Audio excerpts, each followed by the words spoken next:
Sorry if I'm fiddling. I just got Fiddle away, sir. Fiddle away. I got a new standing. I got a new standing desk thing today. Nice. Well, I didn't get it today. I've had it for a while. I've been too lazy to like bust it out and set it up. So the whole idea of getting a standing desk is to like get more energy and shit. And you're like, I'll put it together tomorrow. Exactly. Well, except I did that for 2 months. Well, a month. Holy shit. Well, we know what Graham's New Year's resolution is. Be less active. I'm just way too active nowadays. It's not a good look for me. It's not a good look for me. No? I've seen you in IRL, and there's not a whole lot of good look to you. Wow. I am just going to look past the fact that you said that. You're going to look past the vocalized words in the air? That's actually more impressive than I would have imagined. It's all right. You got a girlfriend now. You don't need my approval. Exactly. How is the girlfriend? How is she? She's doing good. That's good. Hi, Morgan. Anyway, standing desk. That's pretty dope. Yes. You gonna become more active, or you just gonna like, don't just do something, stand there? Yes, that's that second part. That I'm just don't do something, just stand there. Exactly that. That's what our pet band used to yell out when like something awkward was happening, like on the rink or the field or something. It's like, don't just do something, stand there. Da da da da da da. Right. Moving past that awkwardness. Yeah, I don't know why you decided to. I'm joking. I'm just looking for incense and I can't find it anywhere. So I guess we're going incenseless. Heyo. I did a little bit of play on words. A little wordplay on Drunk Thoughts and High Opinions this week. Yeah, a little pun, a little play on words. So, yeah, I got this standing desk, and it's nice. I like to be able to. I actually find that I do a lot of stuff standing up. Like, I don't know if you're one of these people, but I found recently that I'm somebody who actually likes to eat while standing. No, I'm not one of those people. I don't know why. I've never tried it. Let's put it that way. So yeah, that's fair. I will not insult it. I don't know why. I find myself I'm able to eat more comfortably standing up than I do when I'm sitting down or the likes. And so I'm not sure why that is. I'm sure there's some scientific reason for it or some psychological explanation, but as far as I know, that's something that I've kind of realized recently. And I realized I also just kind of like doing a lot of things in general standing up, but I find myself sitting a lot. So this ended up being a good solution to, well, why don't I stand while I work and then I can go relax on the couch and play games. So I'm not sitting basically 24/7.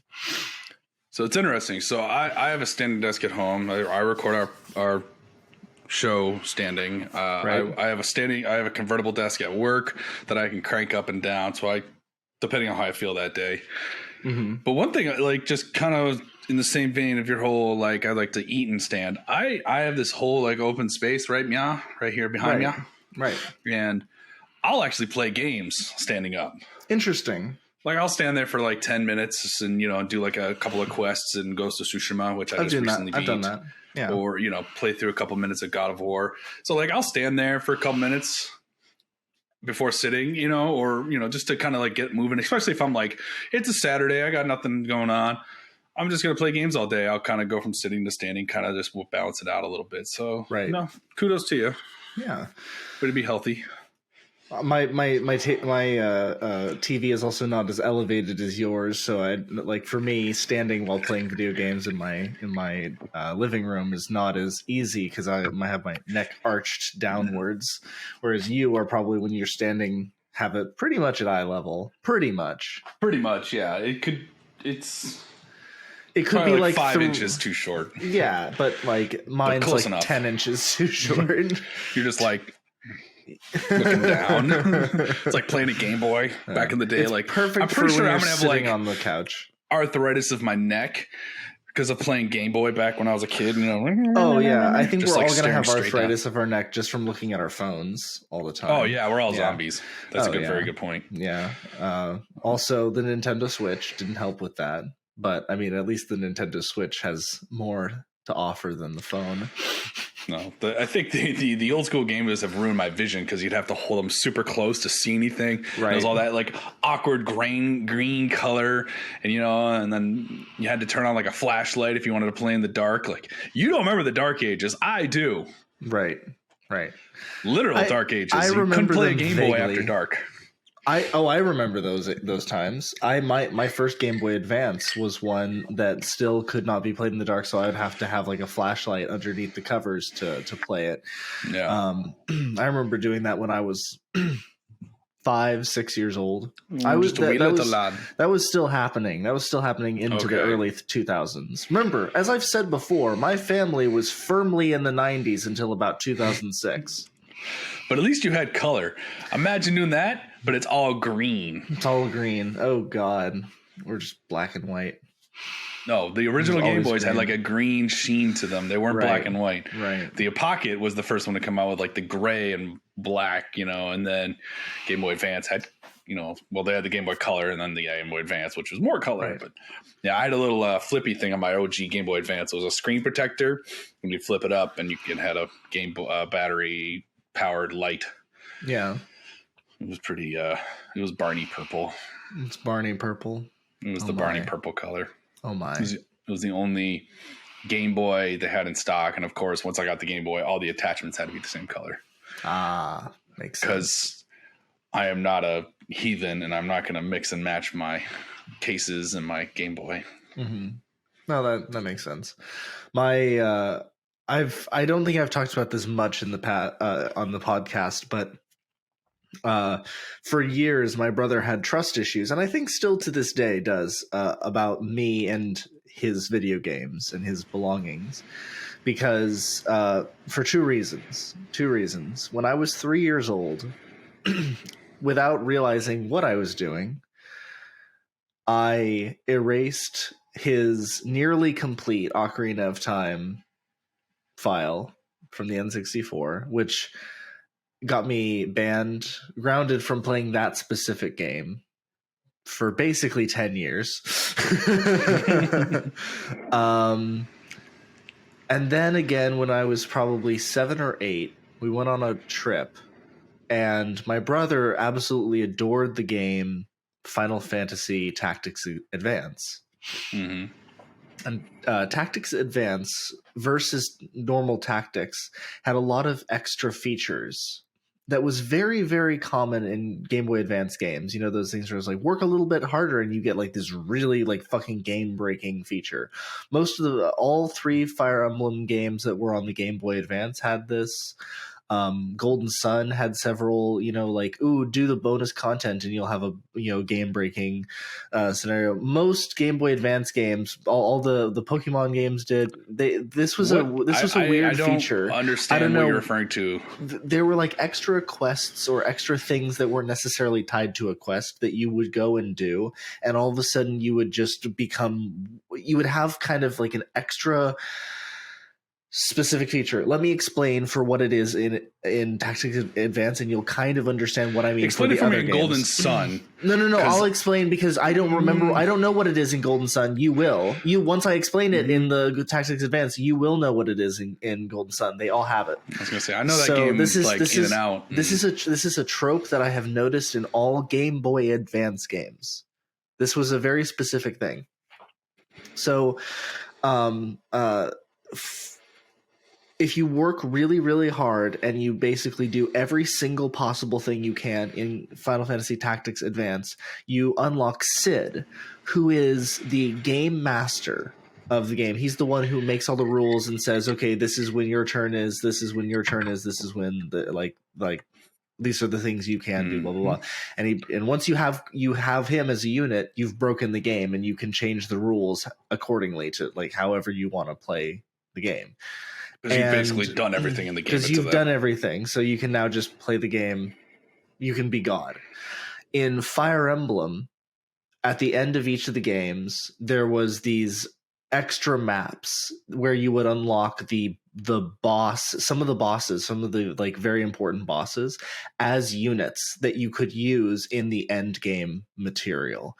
Do you see kind of the pattern that I'm going for here, where like once you've completed the game and you've done everything, you get like a very specific character? Like at the end of Fire Emblem 8 Sacred Stones, you would get the final character, the final boss, Leon, as a character, and he's super powerful, but only if you did the really, really difficult bonus map, which has 10 levels to it, 10 times. You have to beat it 10 times, and that takes into account like you don't want to lose any of your characters on any of them, and even at max level, they're all really difficult creatures.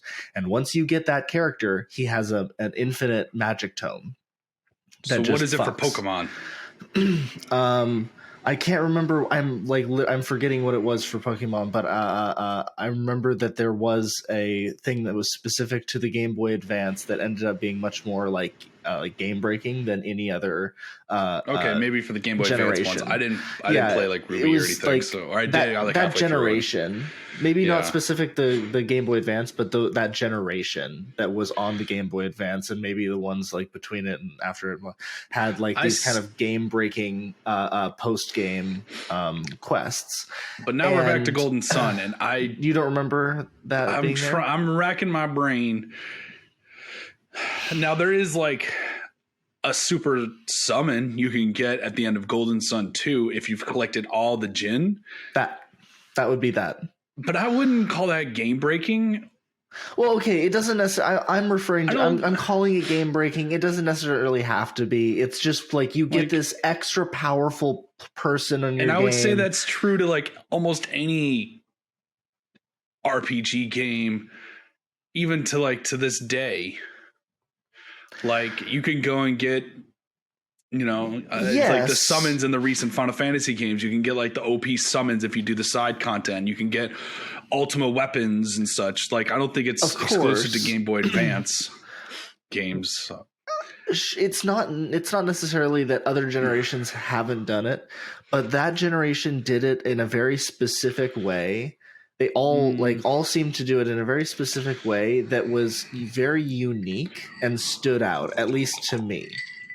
That's what I think it's when you recognized it was happening and it was just your first foray into it. Because like even Ocarina of Time, if you did the Big Goron's knife to get, or got the Giant's knife, and then you could forge the Big Goron sword, you could consider that, and that came out before the Game Boy Advance. So I think that might have been just the time you picked up on the pattern. That's totally fair. But I also didn't notice that pattern until I was much older and I was replaying the games from the Game Boy Advance era, and Just to point that out, I started noticing that later, and it's more formed into an idea as I've been rambling about it these last few minutes. But as most of my thoughts do. Yeah. But anyway, that's my point. I think that the Game Boy Advance did it in a very unique way. That generation of games. I think it just did what almost all game or a good abundance of games do, and you just picked up on it on a Game Boy Advance. Maybe, but not necessarily, because right after the Game Boy... No, hold on. Right after the Game Boy Advance's life ended, so to speak, and the DS kind of picked up, that was around the time that smartphones started becoming more prevalent. 2006, 2007, 2008. The DS came out in like 2003. Oh, hell no. The DS came out in like 2007. No, it was before that. No way. There's no way. I will challenge you, my good sir. Challenge accepted. 2000, released globally across 2004 and 2005. Well, goddamn. I was fucking young then because I got it at release. Lawyered! I was fucking young then because I got it at release. You're a fucking youngin'. What can I say? So, but still, same time. Smartphones were becoming like more prevalent, and smartphones wouldn't come out for another 3 years. The iPhone wouldn't come out till 2007. There were smartphones before the iPhone, my dude. Yeah, but they weren't common. Like, not everybody had one. You had, like, the Wall Street fuckers had one. Sure. Like, but they weren't commonplace. They weren't commonplace until probably 2008, 2009. Fair enough, but you kept derailing me, so now I've lost my point. So fuck you. Because you didn't have a point. No, I had a point. I had a very good point, and now you've made me lose it because you kept fucking derailing me. Or because you're high. Well done, sir. And now I have to smoke another bowl because of your fucking piece of shit ass. Do it. Smoke a bowl while I introduce us to the kids. Welcome to another episode of Drunk Thoughts and High Opinions. I am Corey Rokes, your Drunk Thoughts, and I'm here to totally fuck up Graham's day. Graham, you have anything to add? Fuck you. That is my co-host, Graham. He is a salty bitch tonight, so we're going to have some fun. He is the High Opinions, of which I'm sure he has many. Always. We're recording this hot on the tails of learning that 2023 is going to suck. We just had a shit ton of people laid off. First and foremost, let's break the ice and talk about Justin Roiland, who's basically been like kicked the fuck out of everything that he's created over some domestic abuse and disturbance issues that he's been like, that were like 2 or 3 years ago, and they finally have come up, and he's now like no longer a part of Rick and Morty on Adult Swim. He's resigned from Squanch Games, which just pumped out High on Life. He's no longer a part of Solar Opposites on Hulu. Like, this dude just lost everything he's created. It's interesting because he is his own brand. He is his own like artiste. So losing him from all the things that he does, I'm not saying that we shouldn't lose him. What I'm saying is them trying to continue going without him is so odd because he was that. He was the thing. It was like Dan Harmon, had a very, very strong finger on the pulse of Rick and Morty. Very, like, not even finger. He had his fucking hand like grabbing the shoulder of Roiland and like holding him in a chair and saying, "Okay, reel it in, my boy."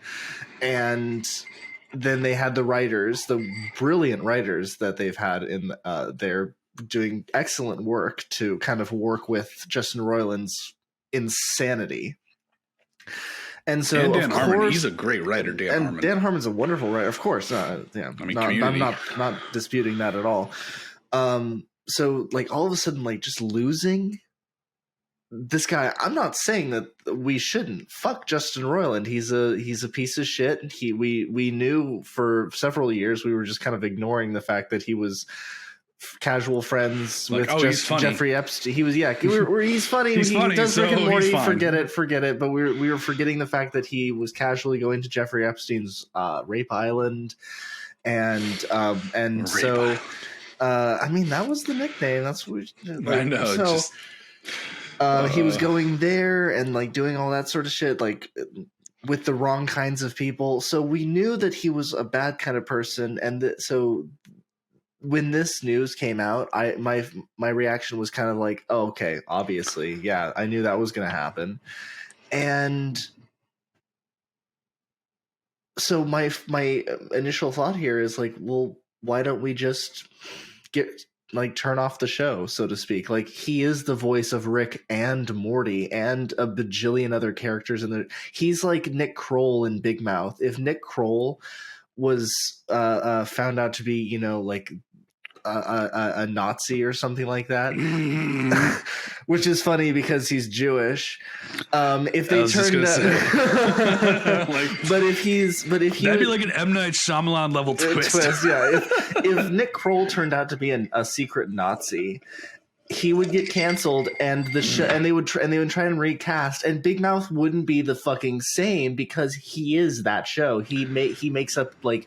You look up just 80% of the cast. Just the first season, he was 25 characters. Since then, he has been probably another 270, like at least. He has played so many just offbeat characters, just random little like oh, we need a voice for this random bus driver. And Nick Kroll's like, I got it. Exactly. So Justin Roiland, it's exactly the same way with Rick and Morty, and I say let it die.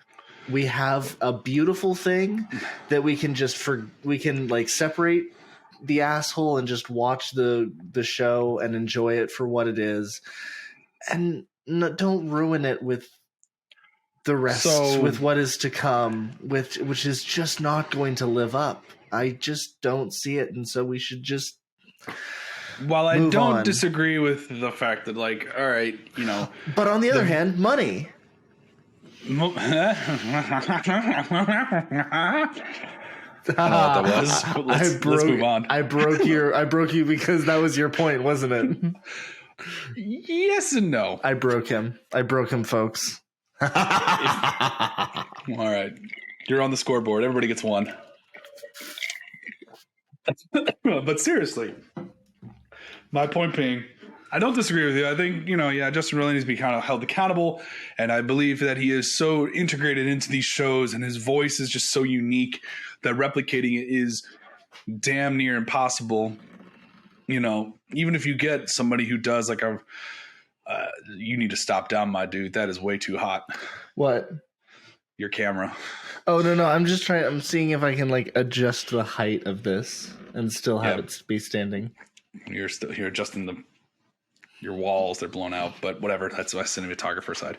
My point being, you could get like the best replicated voice of all, but like even still, it's not going to be the same, and so it's just going to limp along. But the devil's advocate in me is going to have to disagree with you, because it's like, yeah, why not cancel it? But it's like, have you watched the credits to Rick and Morty? How many people would be out of a job if they canceled that show because of one asshole?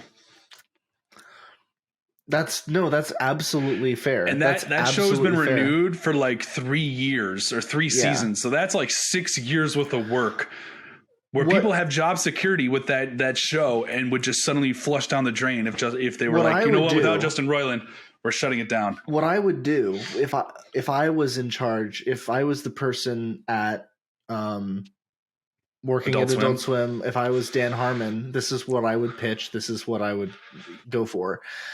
Keep the same team. This is a valuable team. They're good. Everybody who's working there is doing good stuff.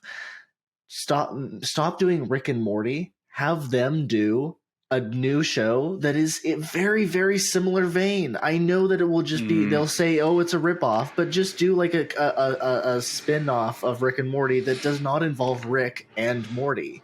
Bring in like all the other characters, do all the other things, and just do something new. I feel like a show that follows fucking Jerry.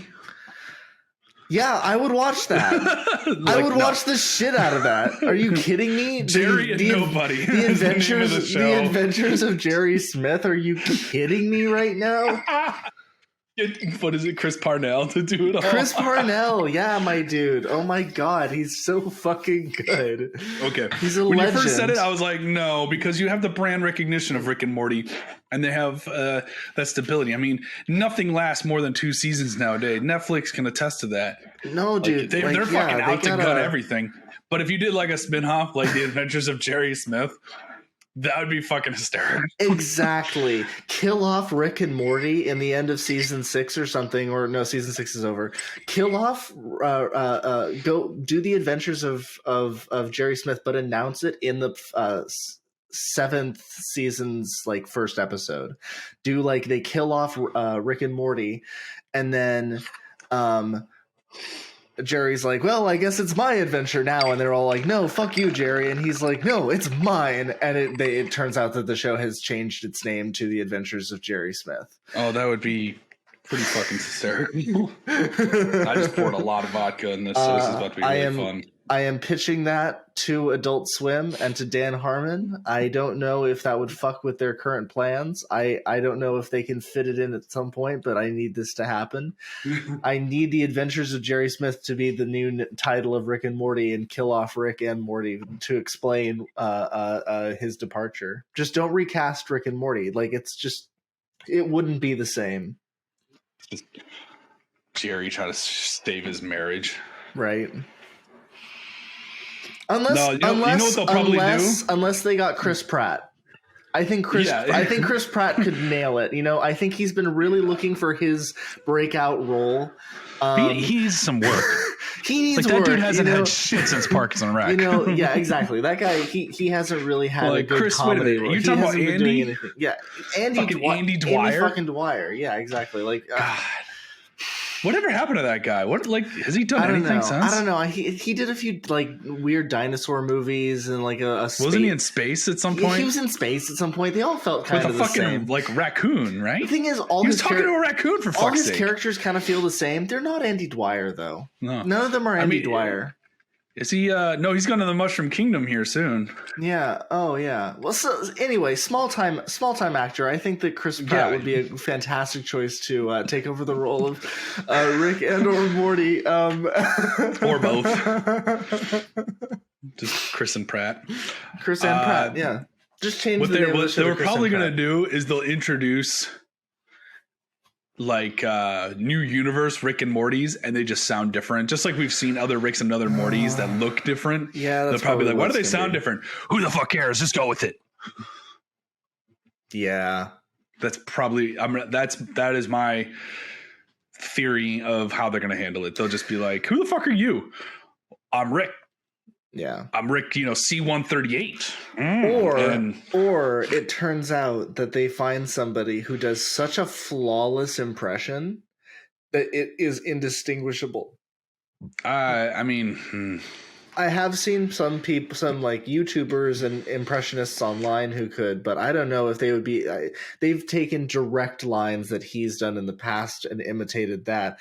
I don't know if they would be able to do it perfectly of creating a new. Yeah, I was gonna say, Roiland, he's got that delivery, he's got the timbre, he's got the burps. Exactly. He literally gets drunk in the studio to do those voices. Sometimes. Yeah. As we've seen it. Yeah. So anyway, he was just the first in a shit ton of casualties this past week. Not the first, but I mean. Well, okay, maybe not the first, but he was one of many. Yeah. This is he was the first of this week. You're right, but he is just another. He was the first of Adult Swim. He was just another roll of the snowball down that hill. He was a fucking snowflake.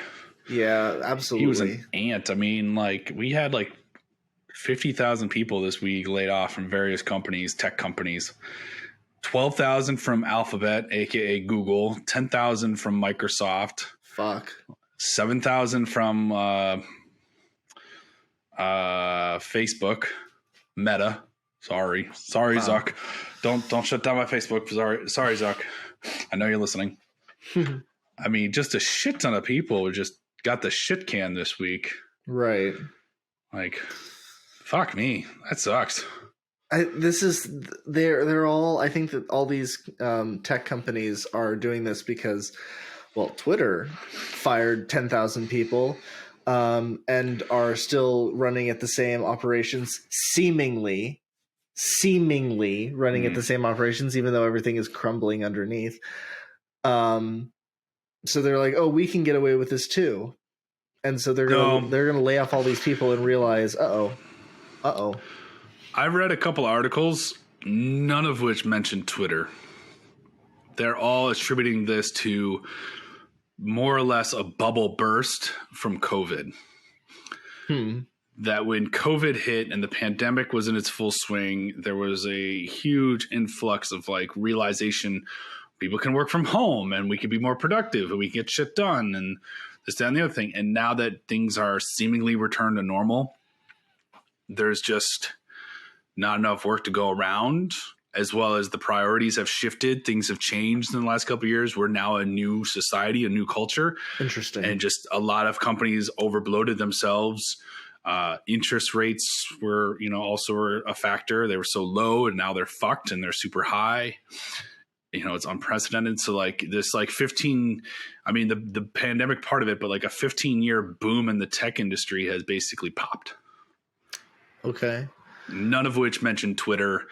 Now, yeah. do I think Twitter is not a part of it? No, I think you're 100% right. I think Twitter was just one of the first ones to kind of that was the little snowball that may have started this. Oh yeah, snow hill, like began it.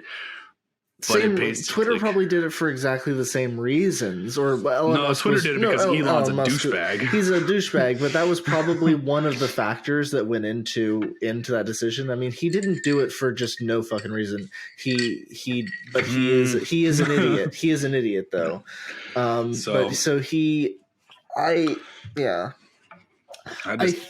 think that's what started it all, and I think that at least for this like current event, and all these other companies just kind of saw that and went, okay, it's acceptable for us to do it now. And like 10,000 from Microsoft, that like they employ 150 or 200,000 employees. That's 5% of their workforce. That's a huge amount of their workforce just suddenly gone. And of course, all the net nerds, because most of these people were contractors and workers for their subsidiaries in the gaming industry, such as 343, which is the company that produces Halo, the Coalition, which is the company that produces Gears of War, and then, of course, Bethesda, that pumps out pieces of shit like the Elder Scrolls, Fallout, and the current one, Starfield. So, of course, all the net nerds, when they announce these layoffs, goes, but what's going to happen to my Halo? Yeah. And it's like, grow the fuck up. Well, the thing about you know what I think Microsoft is going to do? I don't know if we talked very much about when this happened, but Microsoft, especially Phil Spencer, was really, really complaining when Sony tried to veto their acquisition of Activision Blizzard. And Phil Spencer was basically like crying and bitching and saying like, oh, they don't want to have an open market. They want to have everything for themselves. They want to make themselves bigger by making us smaller. And it was basically like, no, that's not happening. Sony is basically saying, we want you to stay exactly the same size you are because you're already too big. And Sony is like, we're not trying to acquire very much. They're acquiring more right now, more as a reaction to Microsoft, because they know if Microsoft keeps acquiring shit, then they're going to become like tiny and eventually get acquired by Microsoft. So they have to keep in like, they have to keep at a steady like pace with them, and that's the only reason that's happening. I think Sony was pretty comfortable where they were at, and now having to acquire more ventures, so to speak, seems more of a reaction than anything at this point, and Microsoft is really laying into the bitching part of like, oh, we just want to have like an open market and do everything for everybody. It's like, but you have to have control. Considering Starfield is reported to be Xbox only. Yeah, exactly. Exactly. Like, do you though? Yeah. And that's another thing too. Is like, so they just laid off 5% of their workforce, and yet they're still in the midst of acquiring Activision Blizzard for like upteenth $1 million. And Google and Microsoft and all these companies had close to $100 billion worth of profit in the last couple of years. So it's like, where's this coming from? And to finish. Exactly what you set it up perfectly. What is their goal here? I think Microsoft kind of, as part of this snowball effect, saw, well, we need to be laying off people as much as they do, but they also, like they complained about a few weeks ago, Sony wants them to get smaller, but they're not getting smaller. Oh, well, let's just fire 10,000 employees, and now we're getting smaller, and now we can prove that Sony is trying to make us smaller. Maybe. That would be a fucking I don't think it's a tit for tat move. Yeah, it would be. But I do agree. I did read a couple reports that like people from Google, I mean, some of them were aware that layoffs were coming, but they didn't realize it was 12,000 people, 6% of their workforce. And some people got blindsided. They literally woke up to a text message saying you're fired. And there's no rhyme or reason or cause to this. They've started discords. They've started documents. There's like a whole investigation as to like what the cause is. What's the reason? I mean, most people are probably at will contracts, but there was a couple of like seniored and tenured people that they were just like, all right, peace out. You're getting 16 weeks of paid salary plus 2 weeks for every year you've been with the company. But peace out, Girl Scout. And it's like, what the fuck? That's so shitty. And what's, hysterical is, you hear from like a lot of the bigwigs, and they're like, well, this is truly sad, and we wish it didn't have to happen. It's like, what the fuck are you making? Yeah. And how much was your bonus last year? Probably about 4 people's worth of salary. Yeah, exactly. And like, are any of those 4? people taking pay cuts? 4 people. I'm tossing random numbers out. 400, 500. I mean, it could be. One dude earned from profit sharing. I read in 2021, he earned $55 million on the profit sharing. And the CEOs make like $50 million bonuses for doing a good job in a year. Yeah, this was a bigwig at Google who earned $55 million as a bonus. Why not, instead of give that bonus to the CEO, distribute that bonus to the developers who fucking did the work? Yeah. I'm all for capitalism. I'm all for earning a shit ton in this country and like making a good amount of money. But at some point, like when is it enough? Yeah. Plus, when do you value the people who are actually doing the work? Like you said, the developers. Or my biggest beef in this country is athletes. Mm-hmm. Oh, I can't believe the fucking numbers athletes and movie stars make. Tom Brady is a criminal. He is. He's a criminal. And like Aaron Rodgers and all of them. Fuck them all. They're all. Whereas, what's the average teacher making right now? Like $38,000 a year. Yeah, like 40, a teacher, 40,000, something like that. That's fucking despicable. Whereas Tom Brady's walking around with, millions of dollars just because he went into like a Hertz commercial and was just like, I'm gonna plug this into my chest. Yeah, like get fucked, dude. I hurt my thumb. Give me millions of dollars. Go fuck yourself. Yeah. Like Giselle can do better. I'm right here. Yeah, like also the entertainment industry shouldn't be making as much money as they do, but at least they're making products that are making lots of money that are able, like the NFL generates a shit ton of revenue. I'm not going to discount that, but it just, I don't, the work put in does not equal the amount that they gain, in my opinion, versus like the impact they actually have in the world. A football player, you could get people who look up to him, but that's about it. They're not doing anything tangible to help the world, versus like a teacher or a doctor or a nurse or somebody who actually like does some shit. Right. Like the real people. The real people who are dealing with real shit, like everybody else are just children with toys doing things and making lots of money off of it. And then the people who are actually doing work are getting paid nothing. What the fuck is that? A football player goes out on the field, has 10 seconds worth of physical exertion, 2 minutes of downtime, repeat. Maybe 4 times, maybe 8 depending on the run, but like not a whole lot. And then you go sit on the bench while the other team does the same thing. And they're earning millions. Yeah. And that's once a week. Yeah. Yes, there's work to be put in on the off time or the off season where you go to camps. Sure. And you get it's a little bit of training. But who gives a shit, in my opinion? They don't need to be doing that much training. It's all steroids. Yeah, exactly. They don't need to be doing that much training. And so I never have agreed with the amounts on that shit. It's just criminal. So like the same can be said for CEOs of these billion-dollar, like who knows what Zuck's paycheck is. Any executive, person with the title executive has been paid entirely too much at some point. Except for an executive producer, because they're not doing shit. Well, I mean, even a good guy executive producer will make a lot of money. Look at Mike Schur. Dude has like $25 million because of his work. To be fair, he created Parks and Recreation, Brooklyn Nine-Nine, The Good Place, Rutherford Falls, and has executive produced, like like Hacks and a bunch of other shows. So he does a 25 mil over a 20-year career. True. That's true. Like that's actually a very good point. That's respectable. Yeah. Like, that's fine. Now, if it was like 2.5 billion, all right, like, all right, sure, calm your britches. Yeah, I just saw. I was watching the very brilliant comedian Kurt Braunohler, who you would know him as the guy who appears at the very, very end of The Good Place. Ted Danson, he delivers mail to Ted Danson, and Ted Danson's like, "Oh, it's my membership card," and the guy's like, "All right, take it easy," and he's like, "No, I'll do you one better."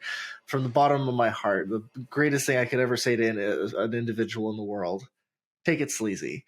And that's the end of the show. The guy who delivers him his mail, he has like the what the fuck kind of reaction to take it sleazy, but like, oh, all right, that was funny, and leaves. He's a very, very brilliant. Sorry, that was a little tangent, but yeah, that's the guy.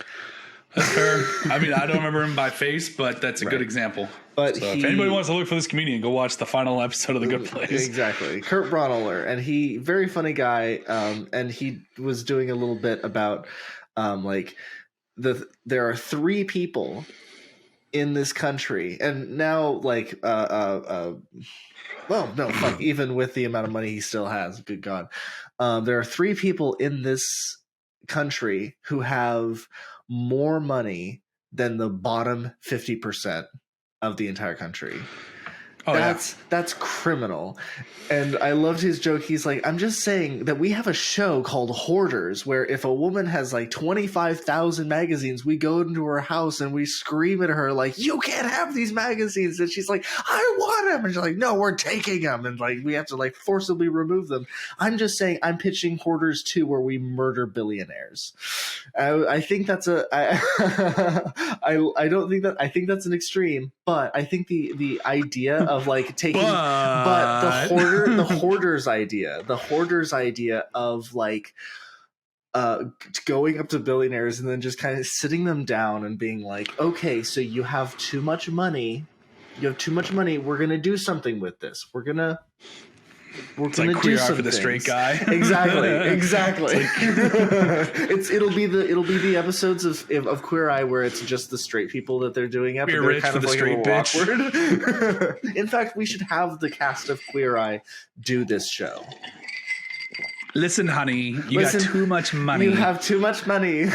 We're gonna move it somewhere else. I think that this would be a killer show. I think that Kurt Braunohler needs to pitch this because it's really his idea. I'm not going to steal this from him. But it's cite your sources. I'm not a thief. That's how you know you're an English major. You're citing your sources. Exactly. It's not like I'm taking a class about it this semester or anything. I was going to say, is it like AMA style, Chicago? What are we talking here? MLA, APA, literally all of them. We're literally learning all of the DTHO style. Yeah. Anyway, I'm not going to go it's down been a fucking week for people, though, and like, that's gotta people suck. Have gotten laid off a lot, and that really sucks. It nobody should ever get laid off at the beginning of the year. That's just not a good time.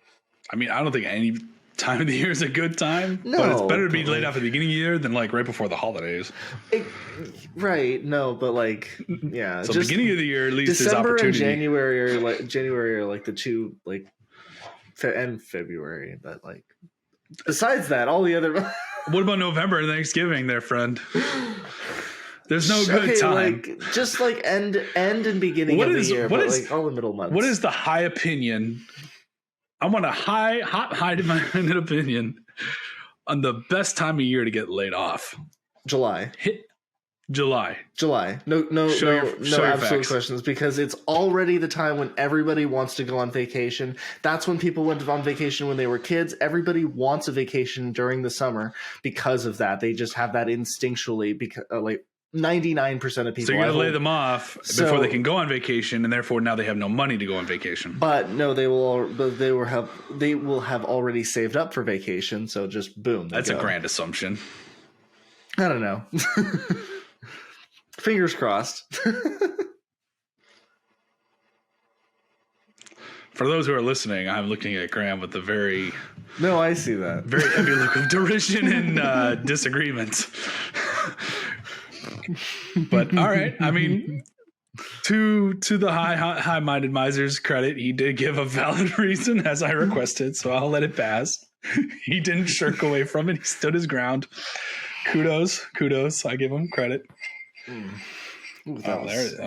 I could hear that on the microphone. What crack really? there? My back. My spine. I think it's time to see a chiropractor. Yeah, I think so too.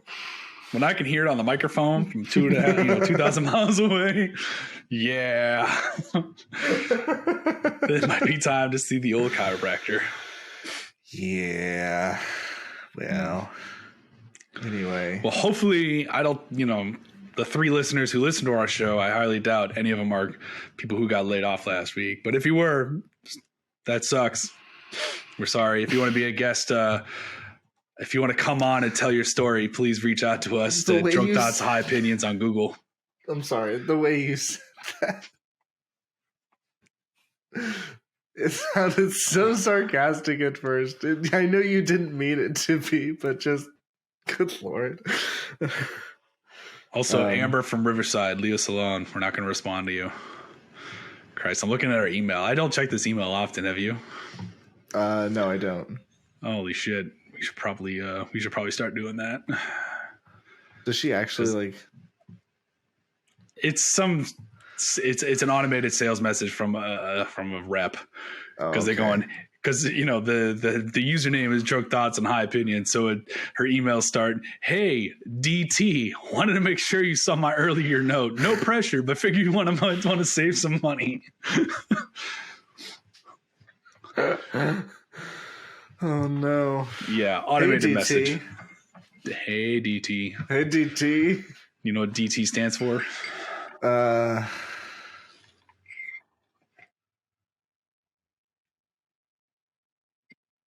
Deep throat. Shit. That was literally not the one I was thinking. I knew that one. I just was thinking of a different one. And what were you thinking, perv? I'm not sure what I was thinking of. That's the point.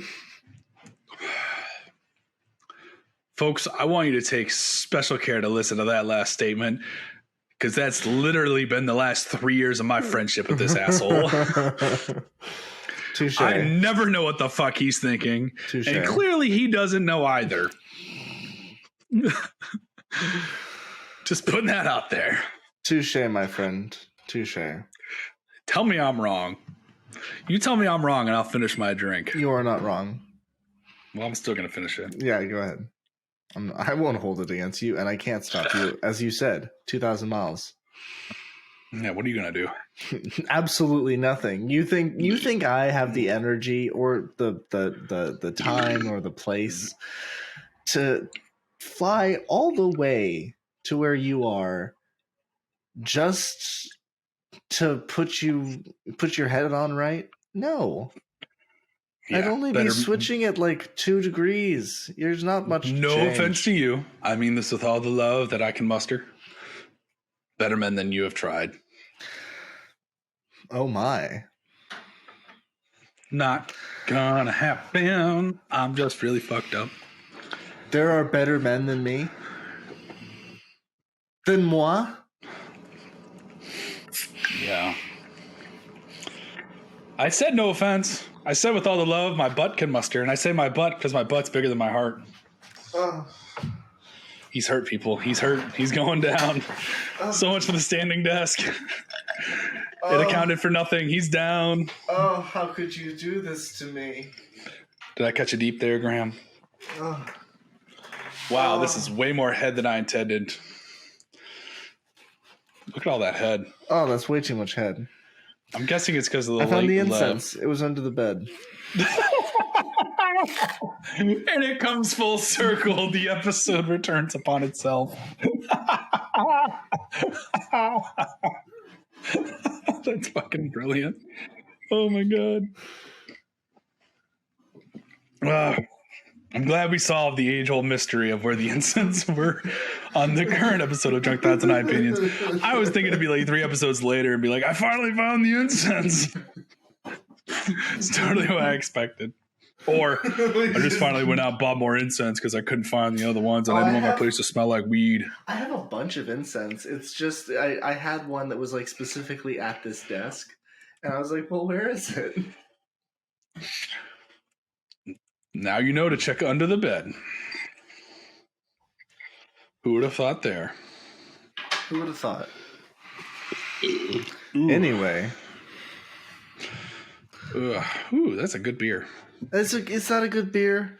It is a good How beer. are you feeling tonight, Corey? Have you had enough drunk thoughts? Have you any more?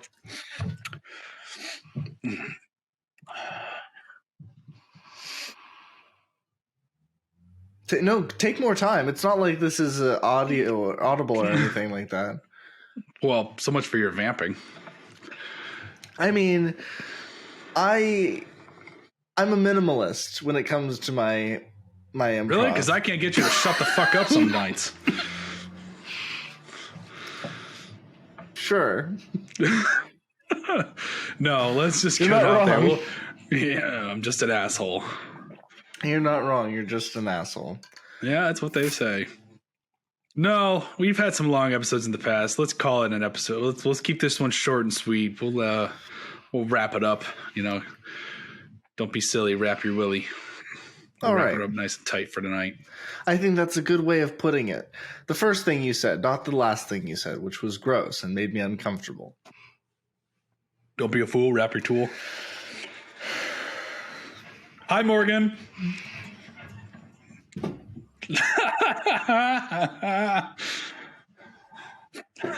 He's up for the count. For those listening, Graham he's done. Somebody stick him with a fork because he's done. Somebody throw in the towel. My name is Graham Stebniewski. You can find my work at mad-musings.com. There's a website that you can find my short stories, my shorter stories, my poems, my even shorter stories. What are they, like Scenes from haikus? plays. Just a couple words. Or sometimes just a word.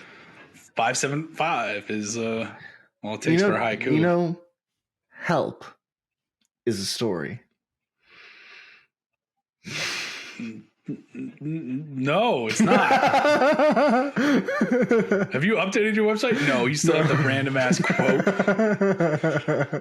Once again, exactly. People who remember their own quotes are assholes. Graham Stebniewski. Exactly. I was quoting myself in that exact moment. That exact moment you were watching Hermanos being made. I remember that day distinctly. Yeah, yep, that's fair. Because you also still haven't given photo credit to a Wan Yushuan Liu, and you should. I just haven't updated my website. I need to do that. Then update your website, you lazy fucking bastard. I'm going to do it. Remember, I have a standing desk now. I have more energy. I'm going to get more done. And that's a Staniewski promise. All right. Mm-hmm. We'll see how that much is worth. Well, I see he has no faith in me, folks. Oh, I'm sorry. Were you under the impression I had something to begin with? Because if you did, that's on me, and I'm sorry. I apologize in advance. Yeah, I guess you should apologize. I should. I'm Corey Oakes. I've been the Drunk Thoughts. Where can you find me? I'm in Minneapolis, Minnesota. I'm about to move to another suburb. In your street, your address, your exact address, your unit number. 1, 2, 3. Where can people find you? 1, 2, 3. Go fuck yourself, Avenue. Are we allowed to just move in at our own? I mean, sure. Why the fuck not? Do it. No. See what happens. All 3 listeners, come live with me. Come to me, my animal brethren. Like, all right, folks, worried. we're all moving to Minneapolis. We're going to cram ourselves into this tiny fucking apartment. I'm about to get a new one. That's what I'm saying. About to move into 900 square feet, which is still tiny as fuck. 2 bedroom, 1 bath, tiny ass bathroom. It'll be a little cramped with my girlfriend and I, but we'll make it work. For you listeners, for you. We'll make it work. So that we all can go and move in with them. So y'all can move in with me in the cities. We'll all take the second bedroom. No, we all spooning. All 5 of us that have now started listening. If we're not all spooning, we're doing it wrong. We got to be spooning. And I just call dibs on the big spoon. That's all I request. But the rest of you can just be in my loving embrace. I love it. In the meantime, until you find your ways here. I don't like that image. You love it. You've been a part of it. You know it. Oh, God. Sorry, Morgan. He prefers me. It's okay. Don't fight your feelings. Search your feelings, Graham. You know it to be true. While Graham searches his feelings because he knows it's true, I will tell you can find me on social media just by searching at RokesyBoy, ROKESYBOY. And I hope to be seeing you all soon in my loving embrace of my arms. Good Lord. Didn't know you'd take that bit so far. Oh, no. When have I not taken a bit too far? You know, that's a fair point. So if you think about it, this is on you. Yeah, it usually is. Lawyered for the second time tonight. Before Graham embarrassed himself a third time, we're going to sign off on this week's episode of Drunk Thoughts and High Opinions. You got anything else to say, Graham? No. Good. I'm Coy Rokes, and I've been your Drunk Thoughts. I'm Graham Stumniewski. I've been your High Opinions. Now, get the fuck out of here. Go live your life. You've been listening to this for far too long. Why are you still here? Why are you still here? Why are you continuing to listen to this? Why are you still here? What? No, I've specifically told you to leave, and yet you are still listening to this. I want you to think about that for a moment. You are listening to this still, yet I have specifically instructed you to stop. Why have you not stopped? Because the listeners like me more, and like me, they don't listen to you. Well, maybe we should just cut it off. That's what she said. Cheers. Cheers, everyone.